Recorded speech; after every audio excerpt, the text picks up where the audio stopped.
ഒരു നല്ലൊരു ഫാമിലി ഫിലിമാണ്. വളരെ തമിഴ്, ശ്വാസിക പറഞ്ഞ പോലെ വളരെ റൂട്ടഡ് ആയിട്ടുള്ള തമിഴ് ഫാമിലി ട്രഡീഷൻസിലുള്ള അങ്ങനെയാണ് സ്റ്റോറി പോകുന്നത്. പക്ഷേ നമ്മൾ മലയാളികൾക്കും ഒക്കെ ഒരുപാട് ഹാർട്ട് ഫെൽറ്റ് ആയിട്ട് തോന്നുന്ന ഇമോഷൻസിനെ പറ്റിയിട്ടാണ് സിനിമ സംസാരിക്കുന്നത്. എനിക്ക് എന്തോ ഭാഗ്യം കൊണ്ട് തമിഴിൽ നിന്ന് നല്ല കഥകൾ വരുന്നുണ്ട്. അങ്ങനെ ഗാട്ടാഗുസ്തിക്ക് ശേഷം കുറച്ച് കഥകൾ കേട്ടിരുന്നു. അതിലൊരു വെബ് സീരീസ് ചെയ്തു കഴിഞ്ഞു. അതിനുശേഷം ഞാൻ കേട്ട് കഴിഞ്ഞ ഉടനെ യെസ് ഇതെനിക്ക് ചെയ്യണം, എന്തായാലും എനിക്ക് ചെയ്യണം എന്ന് തോന്നിയ കഥയാണ് മാമൻ.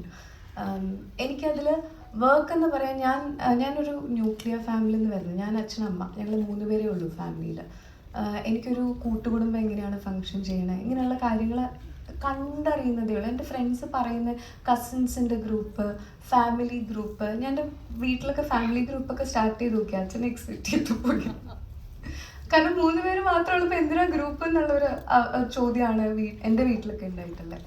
അപ്പോൾ ഇതെനിക്കൊരു ഒരു ഏലിയൻ ഫീലിംഗ് ആണ് ഒരു കൂട്ടുകുടുംബം എന്ന് പറയുന്ന സാധനം. അപ്പം എല്ലാവരുടെയും അസൂയയോടുകൂടി അവരുടെ കൂട്ടുകുടുംബങ്ങൾ നോക്കി കാണുക എന്നുള്ളതൊഴിച്ചാൽ, അല്ലെങ്കിൽ അപ്പോൾ ഞാൻ കാണുമ്പോൾ അവരുടെ ഉള്ളിലുള്ള ഇമോഷൻസിന് ഭയങ്കര എനിക്കും വേണം ഇങ്ങനെ ഒരു സംഭവം എന്ന് തോന്നിയിട്ടുള്ള സംഭവങ്ങൾ അതിൻ്റെ ഒരു 1000x ടൈംസിലാണ് ഞാൻ ട്രിച്ചിയിൽ നമ്മുടെ ഷൂട്ടിംഗ് ലൊക്കേഷൻസിൽ കാണുന്നത്.